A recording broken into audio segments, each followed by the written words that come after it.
Welcome everyone to Saturday Afternoon Poetry. Today we have a couple featured poets, and then afterwards we're going to be reading from the latest Four Feathers Press online edition, Bittersweet. So to start things off, our first featured poet is Toti O'Brien.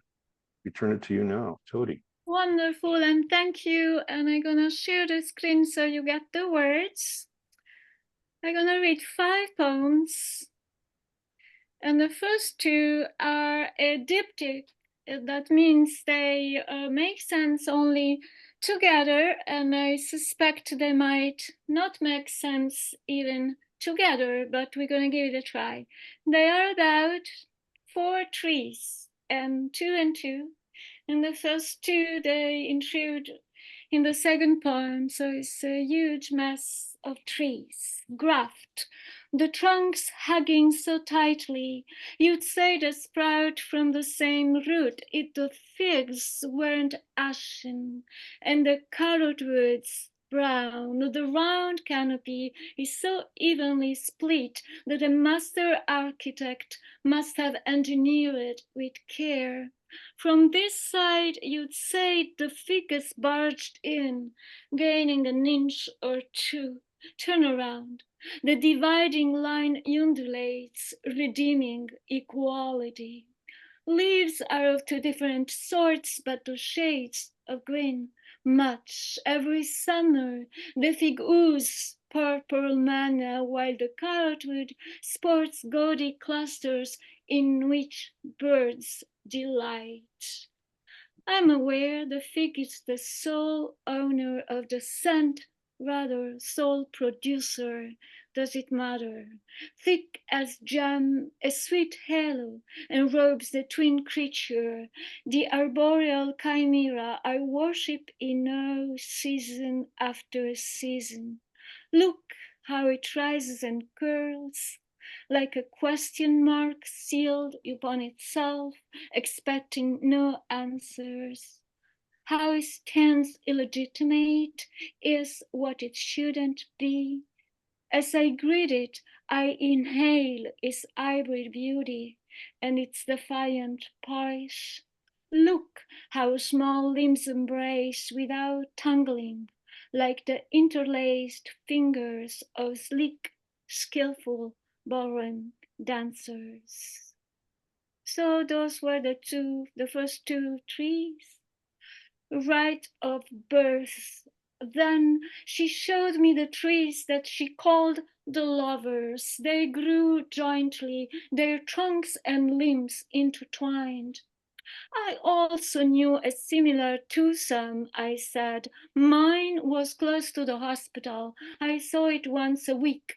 I parked next to the prodigy, looked, inhaled, and a draught of hope incongruously filled my lungs.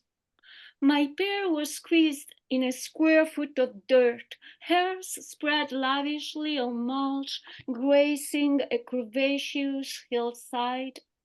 Trunks played tag, branch looping around branch, hardly touching, gently twirling around, yet drawing such intricate arabesques, such elaborate knots. Their embrace had morphed into a labyrinth.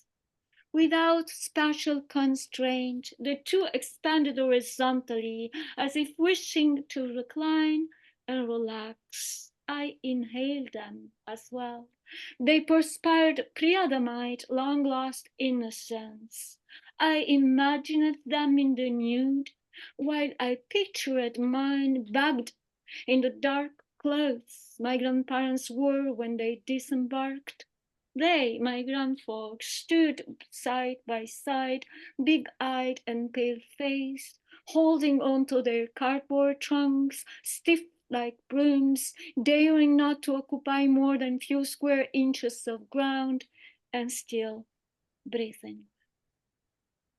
And the next 2 poems are also a diptych, meaning that I hope that they'll make sense if I read both.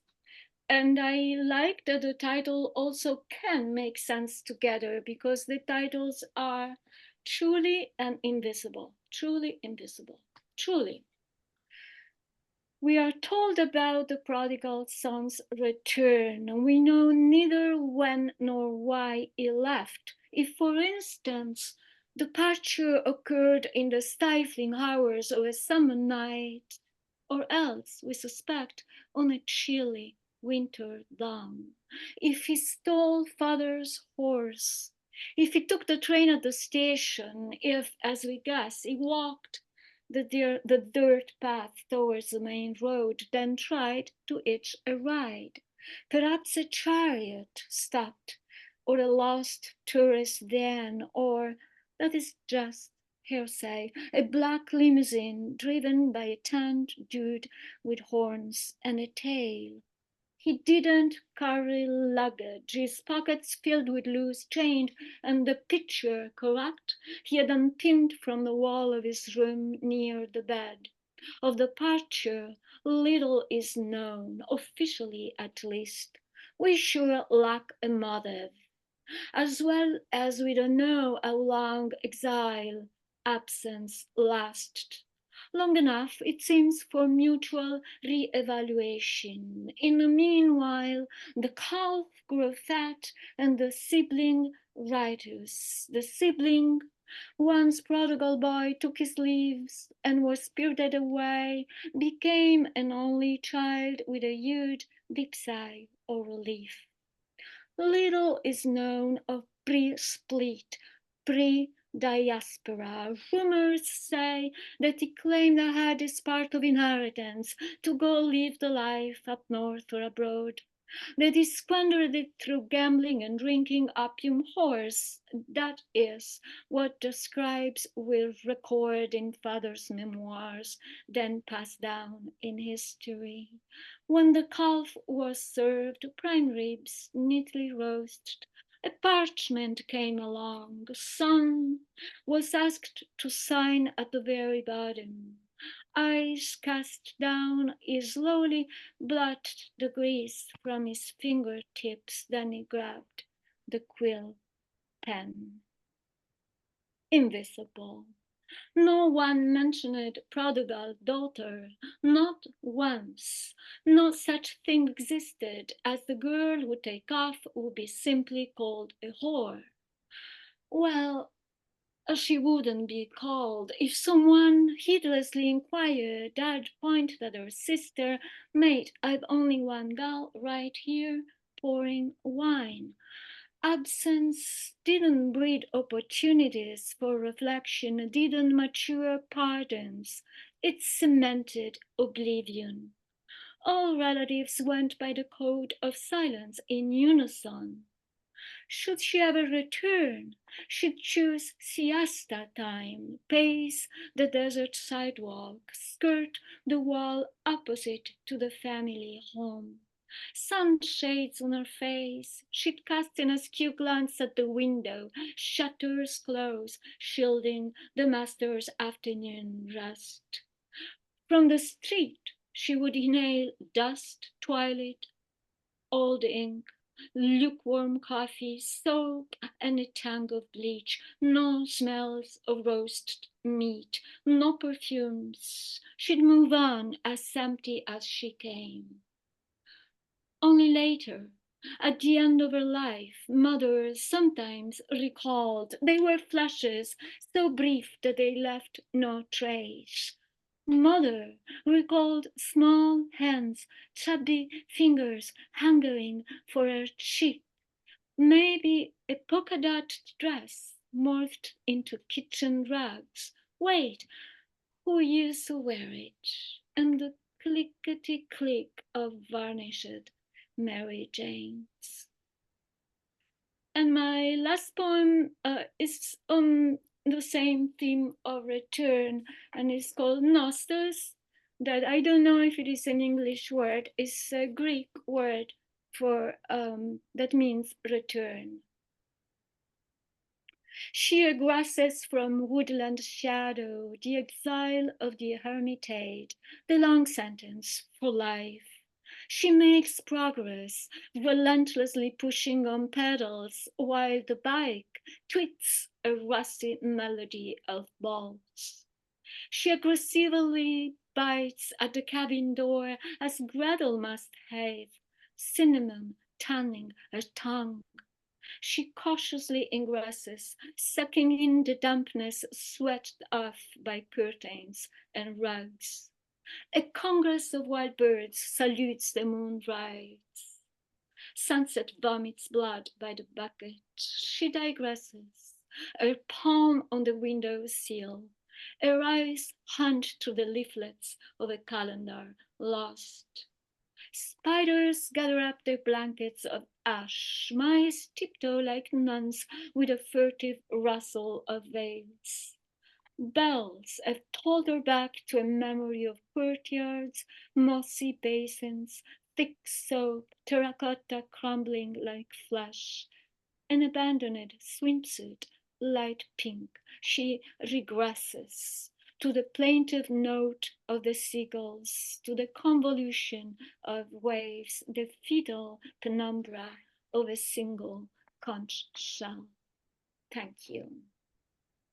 Stop sharing.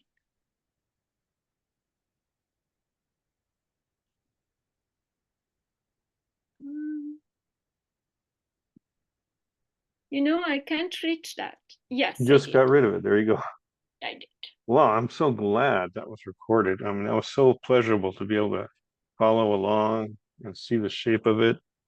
Really Thank pleasurable reading. Thank you, Don. And now for something completely the same. No, I'm only kidding. CaLokie is knocking on the door of 90 on Monday. So he figured this will be his last reading as an 89-year-old. Yeah. Yes, I to feel young again. And you got your son here helping you too, right? Yes, he's going to read the part of A.Y. Jesus because we both have beards, but his beard is darker than mine, and Jesus never, of course, lived to be my age. Typecasting, understood. There's a few fancy Bible words that I stumble upon. So that's okay. That's warning. okay. You are forgiven. Okay. Who's perfect? All right. So when I was referring to the sameness, we're going to screen share CaLokie's poems. He's chosen them in advance and it's got it all laid out and everything. And I think that's my responsibility. So let's go. Era.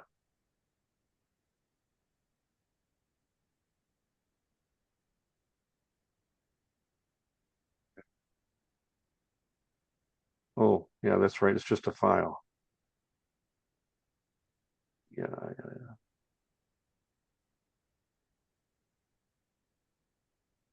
There they are. Okay, now the screen share should work. Voila. How's that, Okay. CaLokie? Okay, great. I can I can read it here even without my glasses. Great. Origin story. When I was in high school, I wanted to find my true love, but no way did I have any ambition to live to be 90 as I did on my birthday this year. I've heard that living a good life is the best revenge. My grandma did that after her husband abandoned her and their 7 kids to fend for themselves a decade before the Great Depression began.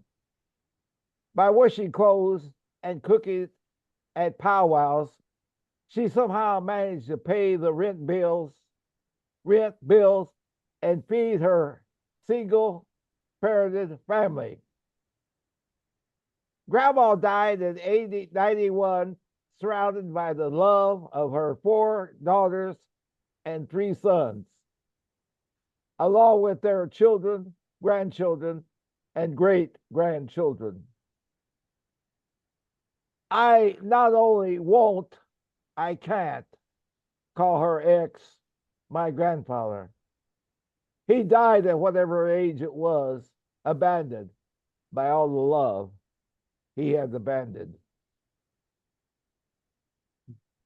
My birthday is the same birthday as John Coltrane, and this poem is called Train Ride.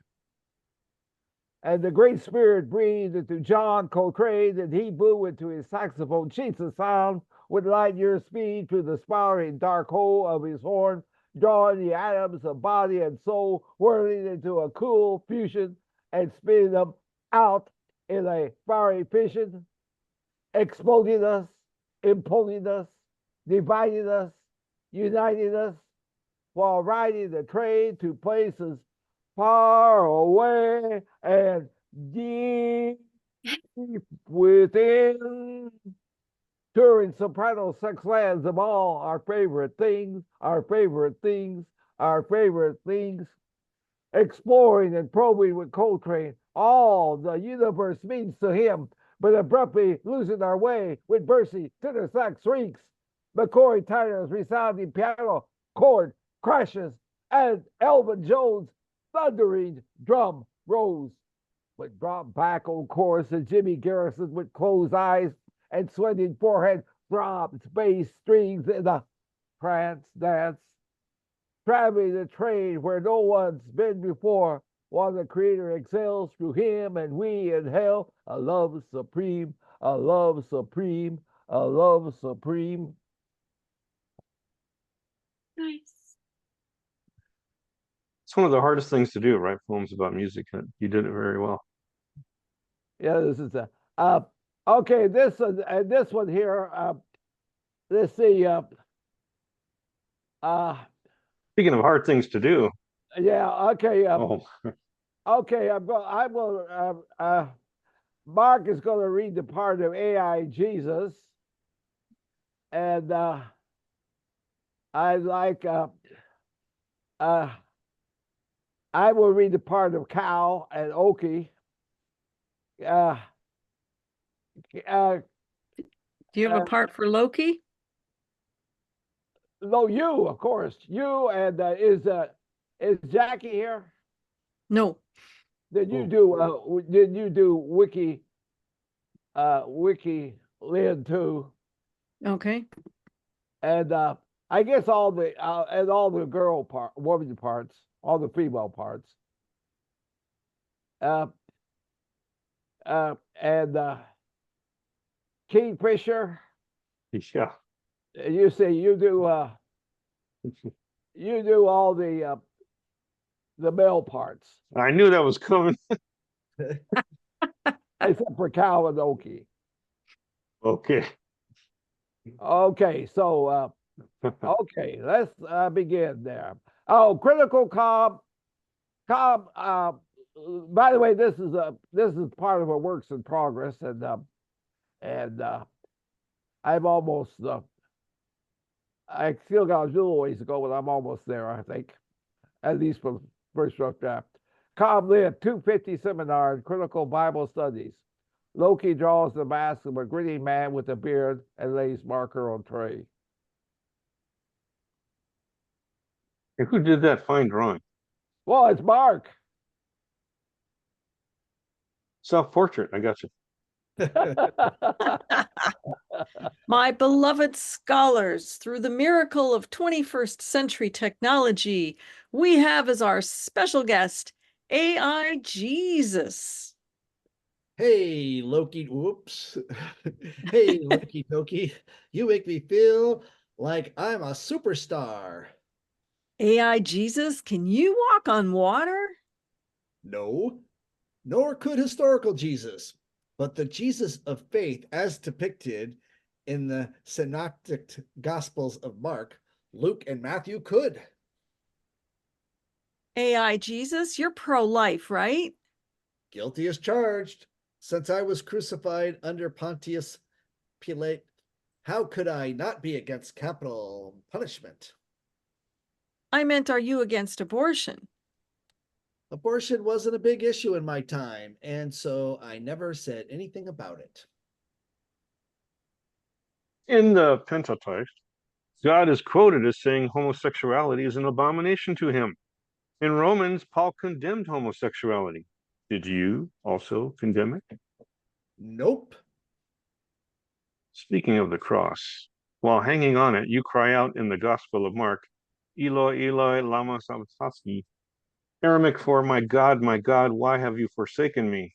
So what I like to know is, if God is your father, why did he abandon you? Well, Tom, God didn't abandon Jesus. In John 3:16, the Bible says, "For God so loved the world that he gave his only begotten Son, that whoever believes in him should not perish but have everlasting life." My dying cry on the cross was a quote from Psalms 22 and attributed to me. The author of Mark was a diaspora Jew who wrote his gospel in Greek, and so he translated this alleged cry in Aramaic. By the way, Mark was named after this gospel, by the way. That is correct. Oh, in John 14:6, you say, I am the way, the truth, and the life. No one comes unto the Father but by me. Ah, great imitation of a Bible Belt evangelist, Okie. Yeah, John was having me tell everybody that the only way you could get to glory was through me. You mean to tell me that some redneck who helped lynch a man guilty for the crime of being black went to heaven because he walked down the aisle during the invitation and groveled before some preacher to get right with God, while Gandhi, the nonviolent leader of India's liberation from British imperialism, went to hell because he was a Hindu? Give me a fucking break. There was this Southern Baptist pastor of a megachurch in Oklahoma who said God doesn't hear the prayer of a Jew. And of course, Bible Belt bigots like him say anti-Zionist Jews like you protesting Israel's genocide in Gaza are anti-Semitic. Yep. AI Jesus, you seem to talk about a different way of obtaining eternal life in Matthew 25:31-46. Yes, according to Matthew, whenever someone gives the hungry something to eat, the thirsty something to drink, the naked clothes to wear, welcomes the alien coming to a strange land, takes care of those sick, and visits those in jail, they will enter the kingdom prepared for them before the world was created. Because whatever they do for the least of these brothers and sisters of mine, they do for me. However, those who show no compassion to the least of these brothers and sisters of mine reject me, and so I will reject them. It's like you contradicted what you said in John to what you said in Matthew. So either John 14:6 tells us how to be saved, or Matthew 25:31-46 does. You can't have it both ways. John 14:16 tells you. Matthew 25:31-46 shows you. And show, don't tell, is a basic tenet of poetry. Mic drop. We must remember the Bible was not written by a single author, but by several different ones who often disagreed with other writers of Holy Writ.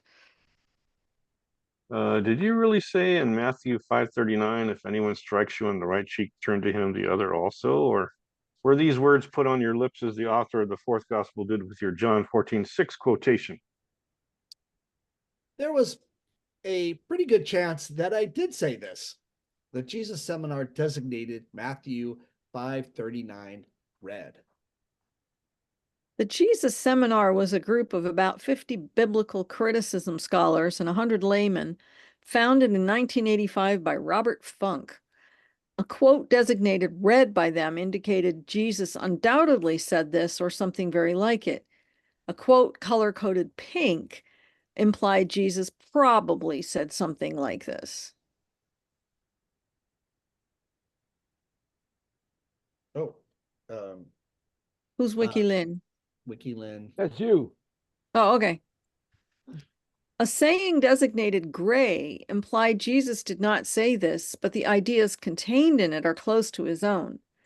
A bold black quotation meant that Jesus did not say this. It represents the perspective or content of a later or different tradition.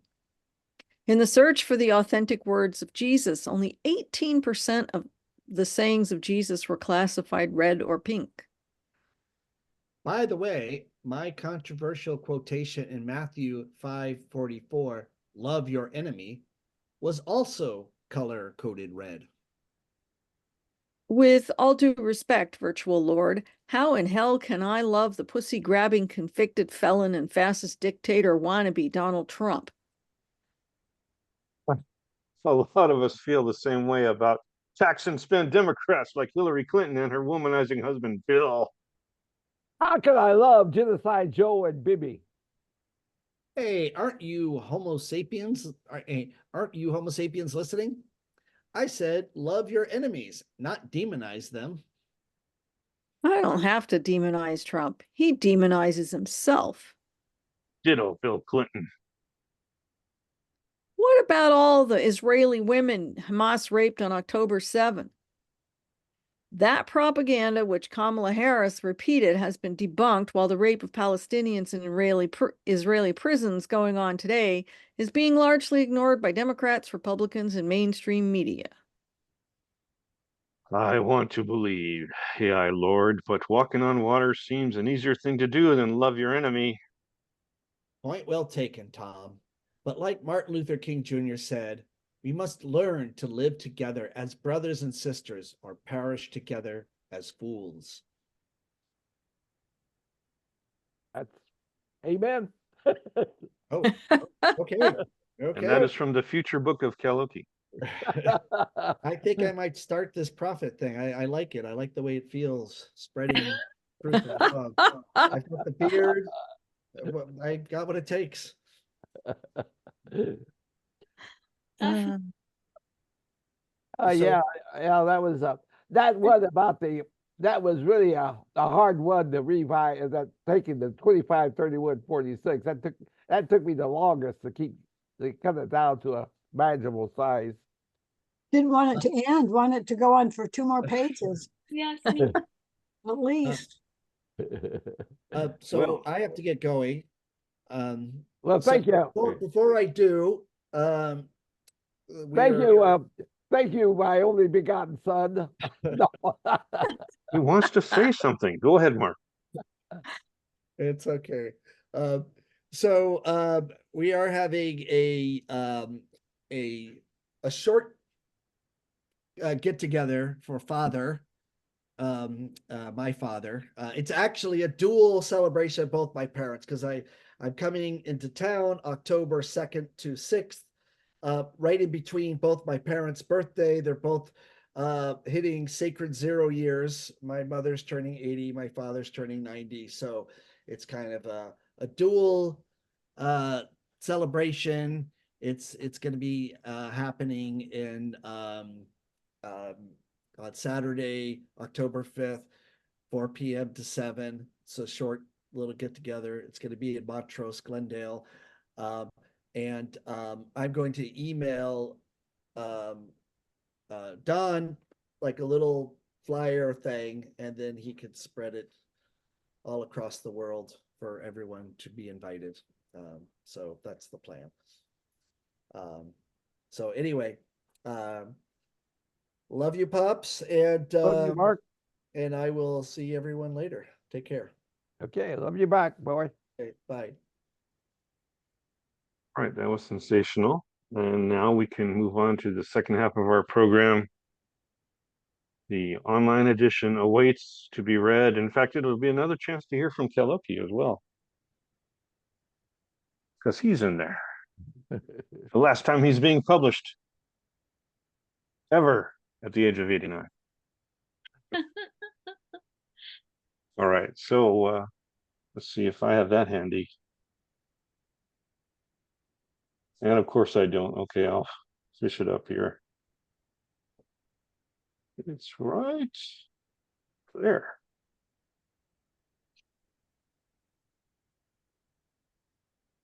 Voila.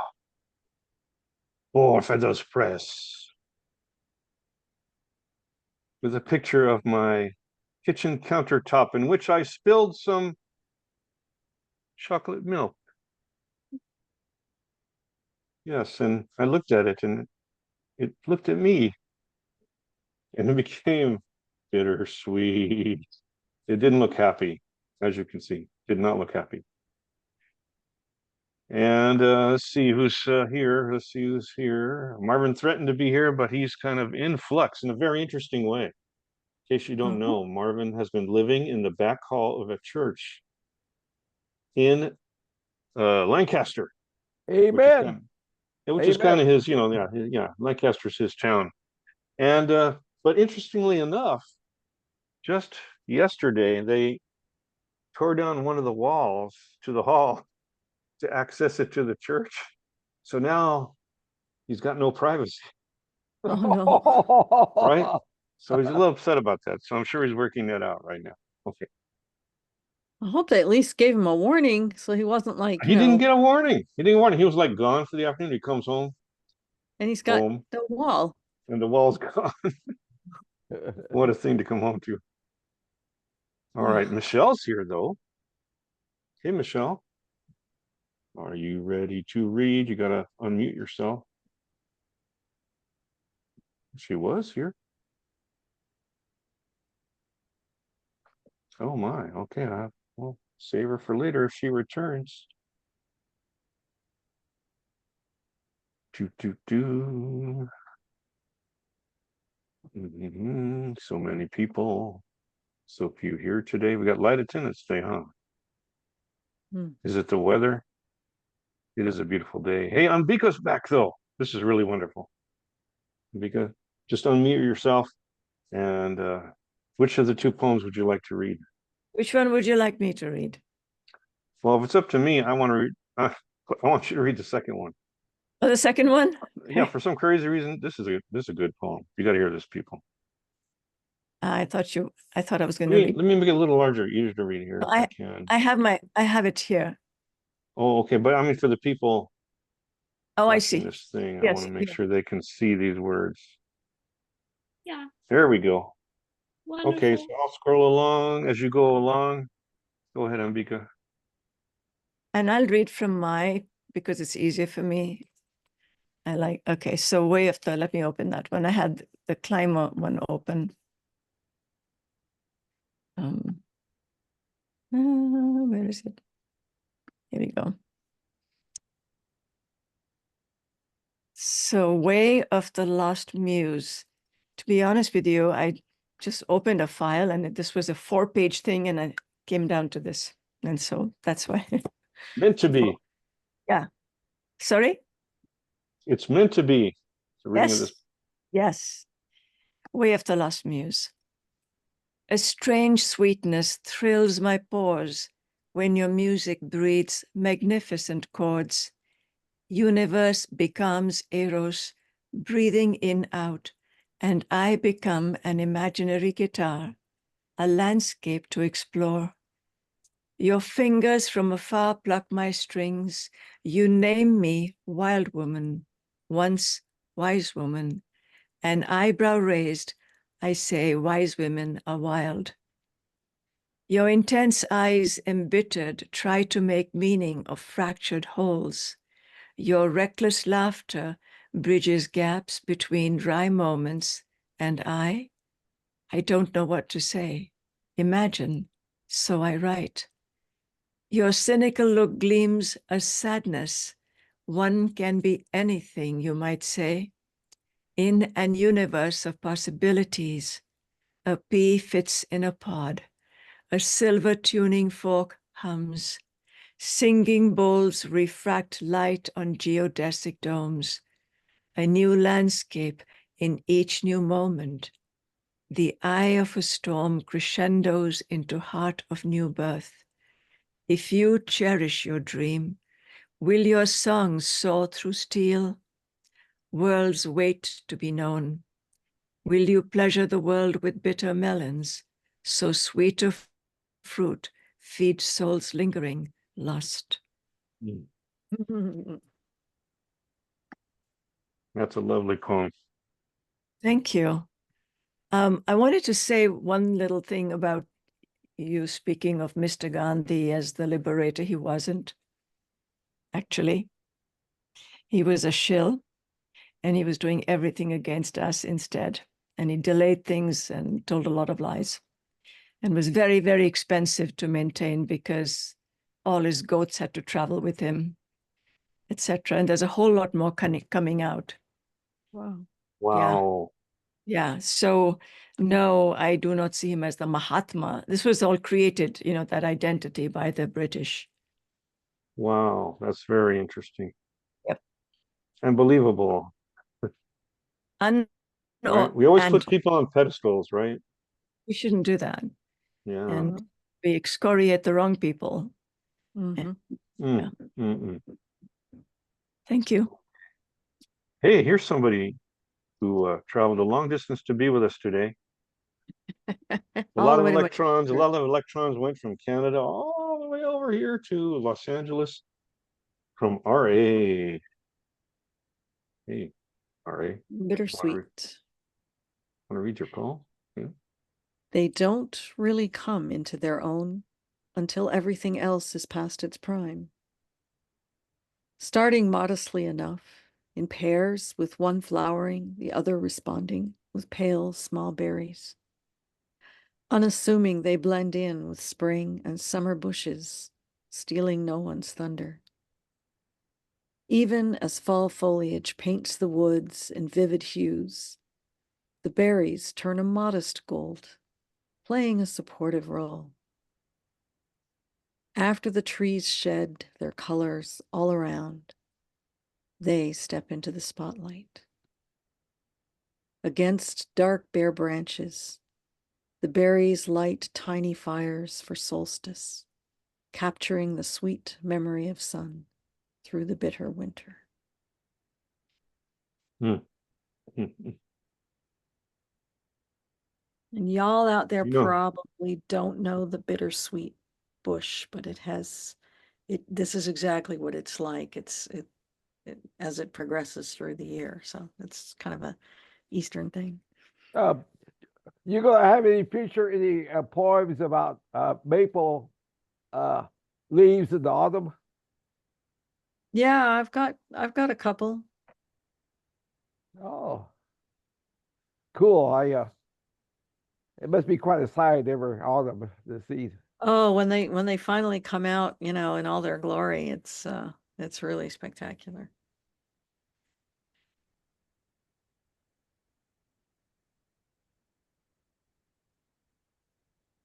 Lorelei. I know you're here. Yes, yes. The mermaid must unmute. You must unmute. Yes, there you go. Which poem would you like to read? Well, I have a serious one and a silly one, rather silly. What do you think, Don? Serious or silly? We've had such beautiful, serious ones. Yeah, I was thinking the But then same the thing. silly one sounds kind of silly against all these beautiful serious.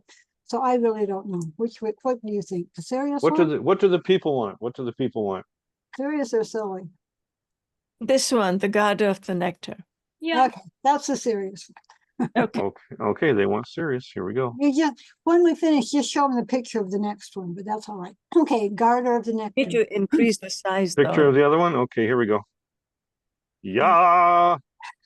My See God. what you Okay, voted against? that's very silly. Yeah, no, I like the hummingbird.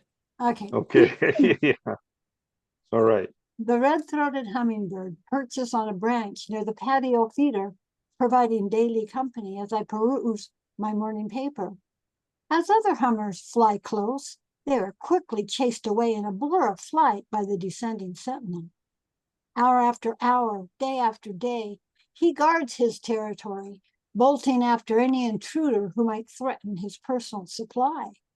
Until that day she flies by, the only one to make his manly heart beat faster. Only his lady love is allowed to cover, drink her fill. Is her chirp a sweeter tone? Her feathers a deeper sheen? Her wingspan more alluring? Her beak tilt a touch more dainty? Pushing aside my newspaper filled with ongoing articles of the worldwide pandemic, I consider the wiles that won his heart.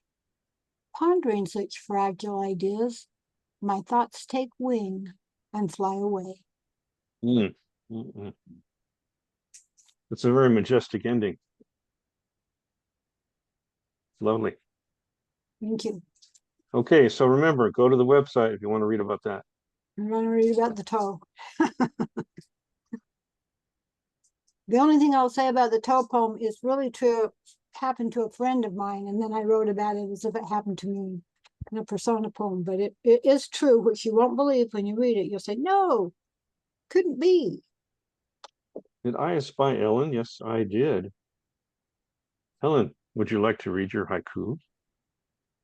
Sure, thank you. The first one, I'm sorry, this one is called Jeweled Melody. Neil Diamond song, Sweet Caroline deeply rocks, memory tugs heart. Mm-hmm. Thank you. Oh, you can do the other one too. Yeah. Okay, thank you. Display of sadness. Life can be bitter. We live in a gallery heavy with ruin. Thank you. Wow. That's beautiful. Those are both very resonant, Ellen. Thank you. Thank you. The problem is I'm from Boston, so as soon as I hear Sweet Caroline, I think I'm at the Red Sox baseball game. Isn't that true? Isn't that true? I was just reading on the internet, they were naming the top 10 songs for baby boomers, and Sweet Caroline was one of the 10 for that very reason. That's a sing-along. Dean, which poem would you like to read, Dean? Yeah, I'll do this one. Well, on the It's photo called just a little. A few sweet morning poems. Okay. Okay. A few sweet morning poems. I believe one good poem can rescue a book of poetry in this world where luminous poems are few and most are great efforts. We listen with two ears, one low to the ground, hearing rumbles of buried hearts. The other is quite deaf, trained to ignore minor discretions. Our world deals us without concern or lecture poetry, in season or out of season, ripe or decaying or developing. We fly across fields, while over the next hill, bright mists cover today's surprise, reason to smile. A solitary poem making its way through the brambles of the vale, sweet journey of the fastidious bee. Thank you. Thank you, Dean. It's amazing how this subject is getting out the tenderness in all of us. It's wonderful. All right. CaLokie, I promised his return. Here it is. Okay. Ellen, would you read the part of mitochondrial or myth Eve? Also known as, it looks like Mount Eve here, but that's the part you would like her to read, right? Yes. Okay. And Does she accept? Yeah, you said Okay. me, right? yes, please. Oh, sure. Thank you. Sure. I think Okay. okay, and you should you'll get an Oscar on this, I'm sure. Okay, and I like Rosie to read over female's part, Oh, here we go again. and and you read every male part, and I will read Amiri's part, and I think yeah, I think I do. I don't think I think that would include CaLokie. Okay. So okay, ComLit 250 seminar in critical Bible studies. And okay. Around 200,000 years ago, later part of the Pleistocene period, the first humans emerged in the region around Lake Victoria.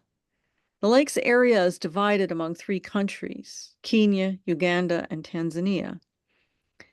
Lake Victoria is Africa's largest lake by area, the world's largest tropical lake, and the world's second largest freshwater lake by surface area after Lake Superior in North America. The waters from Lake Victoria flow into the Mediterranean Sea through the Nile River. Mitochondrial Eve, also known as MT Eve, was born and lived in this region of Africa. And I do the part of a Mary because this is a poem that's taken from the song by Gary Bartz from I Know Rivers. Okay. I have seen, okay, rivers I have seen, and rivers I have known, ancient as the world and older than the blood. I've known rivers all through Africa and North America, South America and Australia. I've known rivers. I've known rivers in the north and south. I've known rivers in the east and west. I've known rivers all over the world. I've sailed some and seen the rest. I've known rivers. I've known rivers, ancient dusky rivers, and my soul has grown deep like the rivers, like the rivers, like the rivers of my soul.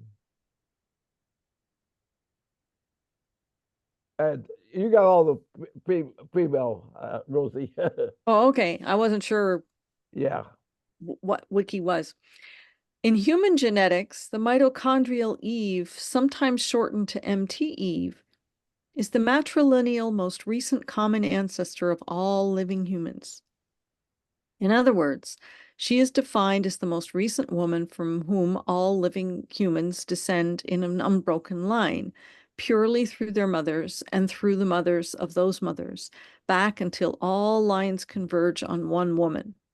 Loki finishes drawing and lays marker on tray. So honored to have the mother of all humans living today, mitochondrial Eve. May I call you MT Eve for short?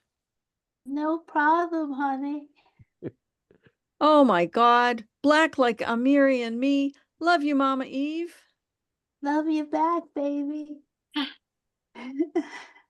In Genesis 3:20, Adam calls your name Eve because you are the mother of all living, which according to the world clock is over 8 billion people who live on our planet today and counting. Mercy, mercy. In my time, we would wander days without end in our forager hunter bands without seeing anyone who looked like us. Wow, that's a lot of birthdays to remember. No problem, honey. I mean, everybody born isn't me. You are MT Eve, then where is MT Adam? You must be thinking of that Y chromosomal member of Homo sapiens, from whom all living humans are descended. Oh, does it maybe? Oh, sorry, patrilineally as to where this atom is, your guess is as good as mine. You know how men are. Y chromosomal Adams is thought to have walked the earth between 120 and 156,000 years ago. But the researchers say it is extremely unlikely they were exact contemporaries. Have you encountered any mitochondrial talking snakes who walk instead of crawling by any chance? Well, around campfires, my grandmother would tell a lot of stories about animals who spoke. The speaking and walking serpent in your Bible sounds like a trickster we'd often hear about in one of her stories. Your grandmother? You weren't the first woman on Earth like in Genesis? No, honey, just the only one you can trace descent to everybody living today. Like you said, Mama Earth, Genesis is a story, not history. All people have not been damned to burn in hell forever because Adam and Eve ate some goddamn apple. Ergo, there's no need to grovel before some preacher to get right with some old bearded sky god. Well then, how do you account for all this wicked shit in the world that keeps happening like crime and war? My Presbyterian pastor says Adam and Eve fell into history. What is crime and war? Some bad habits many of your descendants picked up along the way. Well, Mama Eve, it's been a real pleasure visiting the African mother of us all. The pleasure is all mine, sweet cakes. Sweet cakes? Where did she pick that up? And Kaylin Hutt's poem, God Says Yes to Me.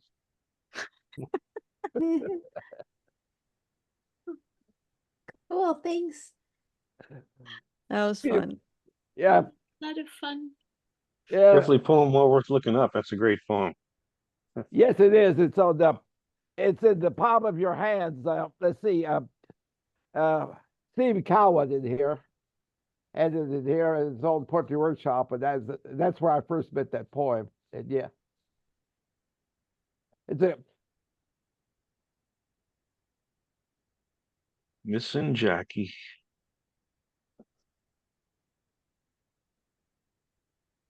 Oh, is Lynn White from England? Yes. Okay, I thought Why? so. I just wanted to know because I saw her poem that you featured. Oh yeah, she's widely published. She's really a publishing power. She really is. Don? Hello. Yeah, I have a question. Why don't you keep the line breaks closer for all the poems? Well, you know, this is something that when I paste it in, this is what happens when I paste it in from emails. I'm pasting it from emails and sometimes from Word docs, and you know, this is the way it comes up. I know, but I'd requested mine be that way, the other way there. And you Yours did came out that way. It came out that way. I was like, oh, thank God it came out that way. that. But it wasn't, I did not consciously That's good. rearrange it. By the way, I really like the way that that's the only. I never entered like train ride before because it's so difficult to get done. But you had it just right, and I really appreciate that because it's the first time someone else besides me has seen the poem as it looks. That was composed. So, And speaking of poems, Alex, you've got a couple of poems to choose from here you want to read out loud. Which one, sir? Yeah, I think I'll go with the bittersweets to suck you by. Okay. Yeah, say that title Um, nice and slow. Yeah. Okay, yeah. Bittersweets to suck you by. Hey, that's a term that is well, it's kind of alliterative. Yeah. Okay. Yeah, with a nod to William Blake and Jim Morrison.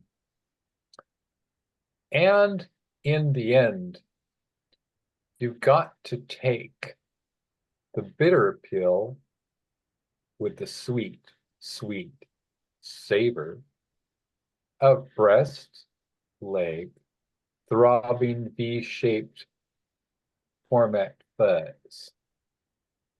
Just because you're born, it's not a guarantee of anything. There are no proprietary rights to sweet, sweet delight. And some truly are born to endless night. Mm, Yeah, Well, well that's- read. I like And if you want to that. read more of Alex's poetry, it's right here. So we'll catch it on your own spare time, people. We got to keep the show moving to page 2. That's right. Too many poems to pack onto one electronic page. So we head to page 2 for Lynne Bronstein.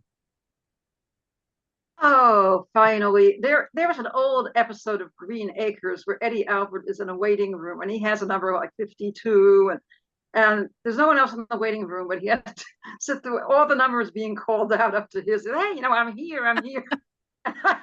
I'm sorry. I've been in this real perky mood today. And also I couldn't find this poem this morning because I didn't know there was a page 2. And page 2 actually says older posts. And I finally, Don directed me to that. So I'm sorry I made a big fuss about it, but it was confusing. You know, You are not the first to make a fuss about this, nor will you be the last. Well, okay, I might as well get on to it. Now, all I can say about this is that I noticed that my friend Marie Leckerband, who I love, but she's not here, she and I both wrote poems about ex-boyfriends.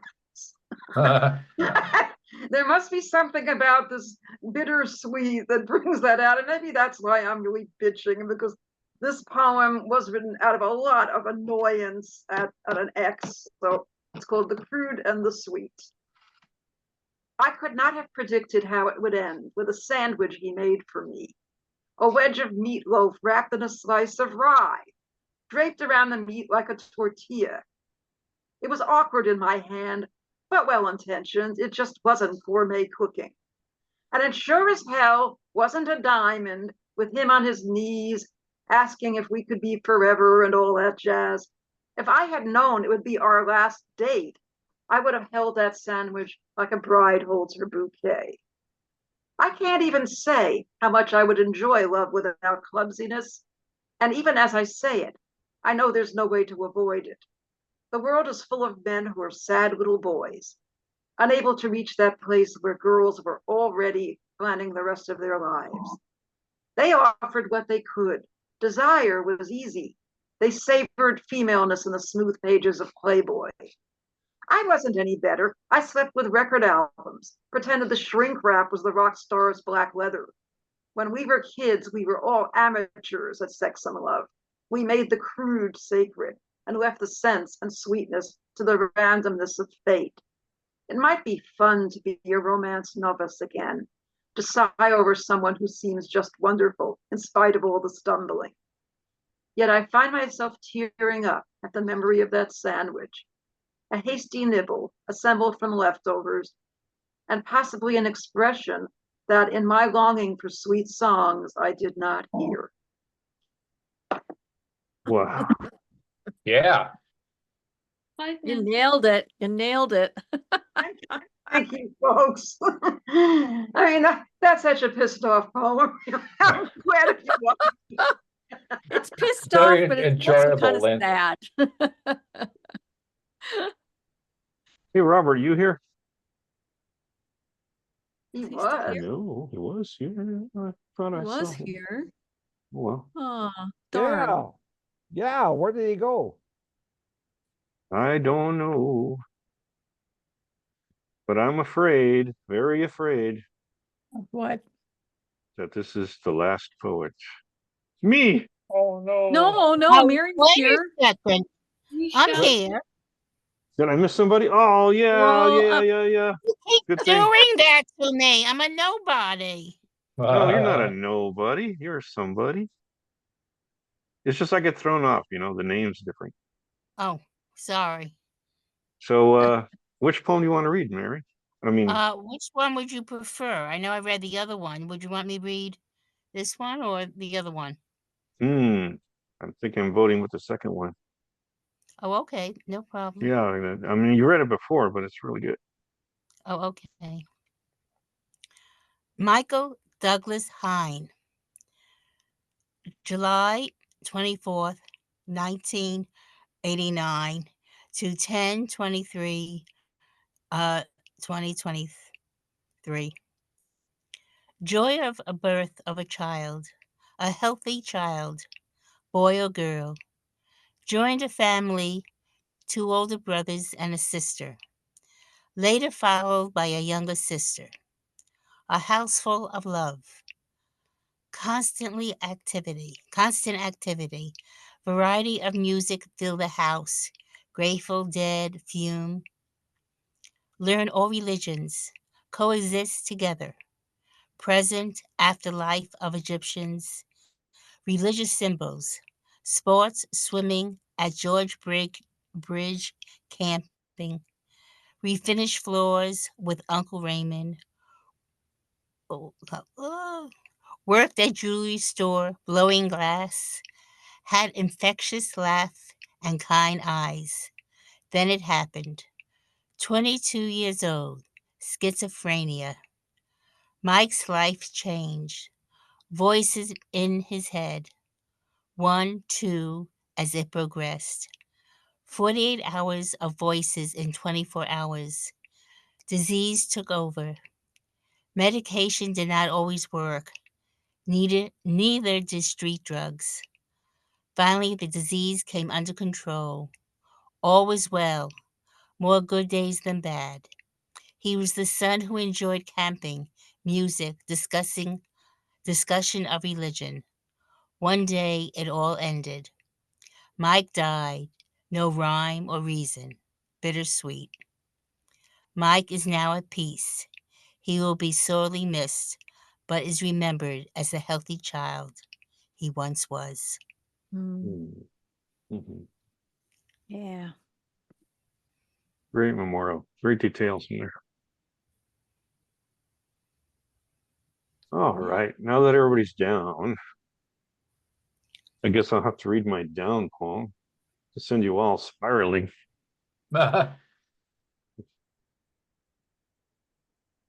It's an old poem I wrote back in the early 21st century. It's called Human Minds. A world without the bomb. Now, wouldn't that be something? Maybe then we'd get rid of the rockets and missiles too. But it would take the removal of rifles and guns to produce a fundamental return back to swords and knives, unless an alien came to melt it all down. Hell, you know we'd rise up, stones and sticks in our hands. Even sans trees, fists would still overrule.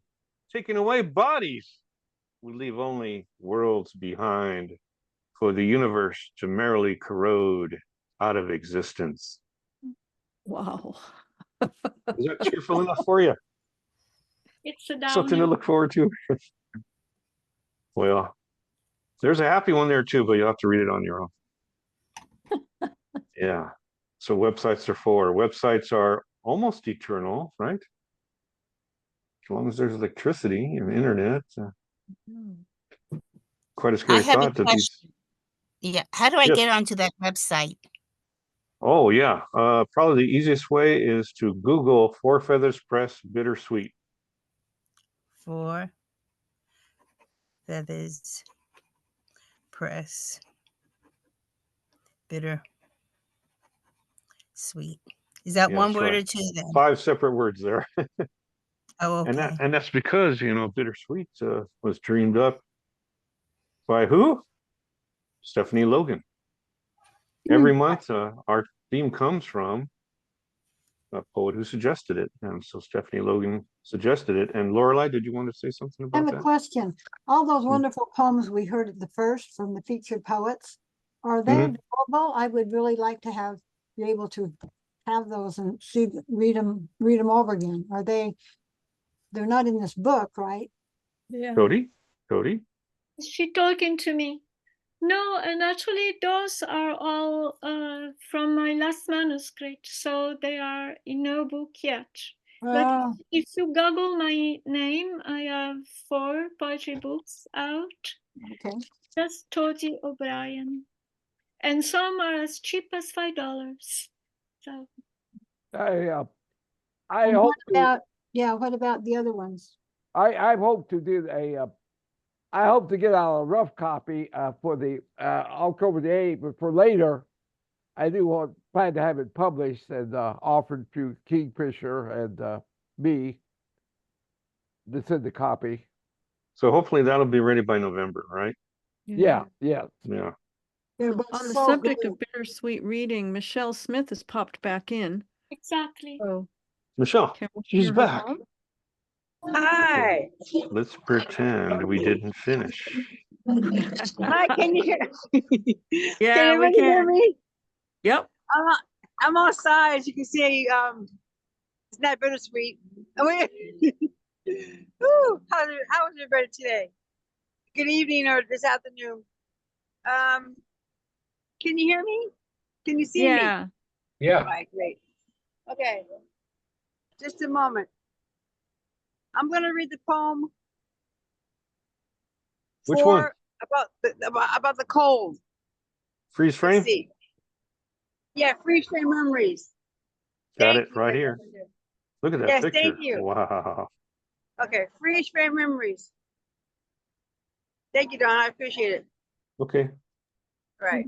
Increase the size, please. Oh, too big? A photo of frosted feathers my car's window has captured. Freeze frame memories. Elsa and Anna, it's not your time.